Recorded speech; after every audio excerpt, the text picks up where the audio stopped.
Well, hello there! Bienvenue dans cette nouvelle vidéo. Aujourd'hui, je voulais prendre quelques minutes pour te parler branding et plus exactement de la création d'une tonalité de marque et d'un univers qui soit cohérent. Pour te donner un peu de contexte, moi c'est Apolline, j'ai créé une newsletter qui s'appelle La Piscine, à la croisée entre la quête identitaire et l'impact socio-environnemental sur Substack.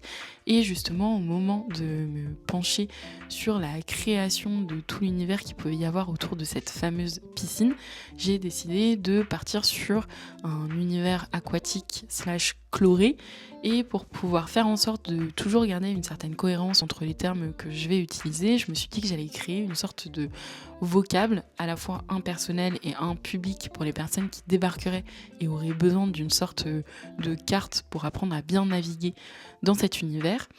Et j'ai répertorié en fait les différentes expressions, les différents termes, les différents jeux de mots qui reviennent le plus. Et ça me permet, côté création, de piocher plus facilement et plus rapidement dans ce lexique lorsque j'ai besoin de varier les différentes terminologies ou les expressions, de pouvoir le transmettre aux personnes avec qui je pourrais travailler pour qu'il y ait une sorte de passation de branding, mais aussi et surtout, comme je te disais, pour pouvoir accueillir des nouvelles personnes dans l'univers et dans la newsletter sans qu'elles se perdent et décrochent dès la première brasse. Donc si jamais tu crées aussi et que tu as envie d'immerger les gens dans un univers un peu particulier, je te passe ce tips parce que ça peut vraiment s'avérer utile. Et sinon, je te dis à très vite au bord du bassin.